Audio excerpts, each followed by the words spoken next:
Hey, I'm Dr. Joni. Let's talk. Today we're going to talk about what kind of doctor do you need for your child. And this happens all the time. And as a pediatrician, it really frustrates me and my colleagues because what happens is you go to school or your child goes to school and you get a call, a note, or have a parent conference. And the teacher says, I have some concerns. Your child isn't doing as well in school as I expected. I think you should take him or her to be evaluated. Okay. First question is, okay, evaluated for what? Well, they're teachers. They can't tell you for what. They don't know for what, but they do know your child is not acting like what they would expect at his or her age and academic achievement level. So they're saying something is going on. I don't know. You need to go someplace who would know. Okay. So then oftentimes as parents, you're thinking, well, where do I go? Okay, I'll start with my primary care provider. And quite honestly, that's exactly where you should start. So you go to your primary care provider, and some of your primary care providers will say, well, I don't know what to tell you. The teacher says that they're not doing well in school. That sounds like it's a school issue. Let the school handle it. Okay, that's not really the right answer, and it's not the answer that you expect to receive from your doctor, but to be very honest with you, that's the answer a lot of people get. And I've spoken to a lot of my colleagues, and the main reason for that is because you don't often come with enough information for the doctor to really know what's going on. Remember, we're doctors, we're clinical folks. We deal with things on the clinical side, medical diagnosis. We leave all the academic stuff to the teachers, to the superintendents, to the school counselors. Those are the academic folks. So the key is, if your teacher says that to you, get more information. Find out what they're concerned about. They don't have to give it a clinical name or a diagnosis, but what are the specific behaviors that your child is exhibiting that are concerning to them? Now, why is this helpful? Well, it's helpful because pediatricians and your primary care providers, so your family practitioners and your pediatricians and your pediatric nurse practitioners, forgot to turn my watch off, sorry about that. They don't know a whole lot academically beyond ADHD.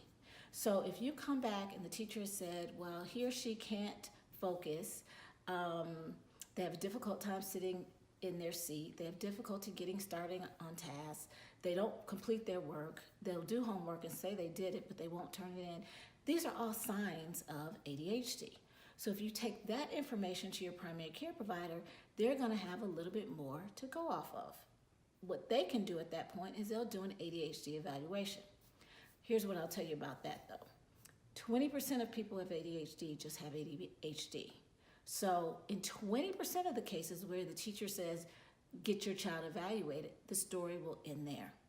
About 80% of the time, it's ADHD and something else. So it could be a learning disability or a mood disorder or a processing issue or a neurodevelopmental issue like autism.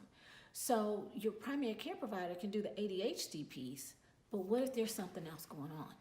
So again, the more information that you give, if you were to say to the pediatrician, well, she can read, but she doesn't understand what she reads. Well, that should be a clue to the pediatrician that maybe there's a learning disability there. She has a difficult time understanding math concepts. Well, again, there may be a learning disability there. Or if you were to say, well, she can express her thoughts and what she thinks about a story, but she can't write them down. Again, that might be a clue to a learning disability. If you were to give information about her mood, well, she's really anxious and she gets so anxious taking a test that she can't take a test or she starts to throw up. Again, these are clues.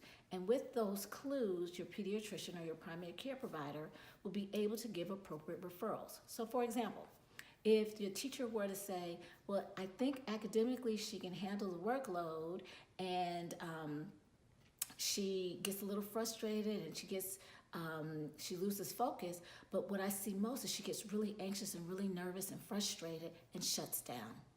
And then she'll say bad things about herself. That may be a clue for the pediatrician to refer to a behavioral health provider. So a licensed professional counselor, a licensed social worker, a psychiatrist, or a psychologist, okay? For them to really look at your child's mood. If you were to give those clues to a learning disability, she can't do her math calculations, She can't put her thoughts down on paper. She has difficulty reading.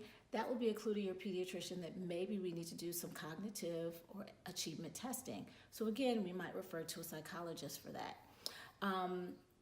If you were to give some history that, socially, she doesn't make friends very easily. She gets bullied a lot. He has to be in control of his friendships. He doesn't seem comfortable around other kids. That may be a clue to some social deficits, in which case we may refer to a developmental pediatrician to do some neurodevelopmental testing. So the bottom line is this. The first stop when your teacher says you need to take your child for further evaluation should always be to your primary care provider. But please come with information. Take the time to get as much specific information as possible from your teacher.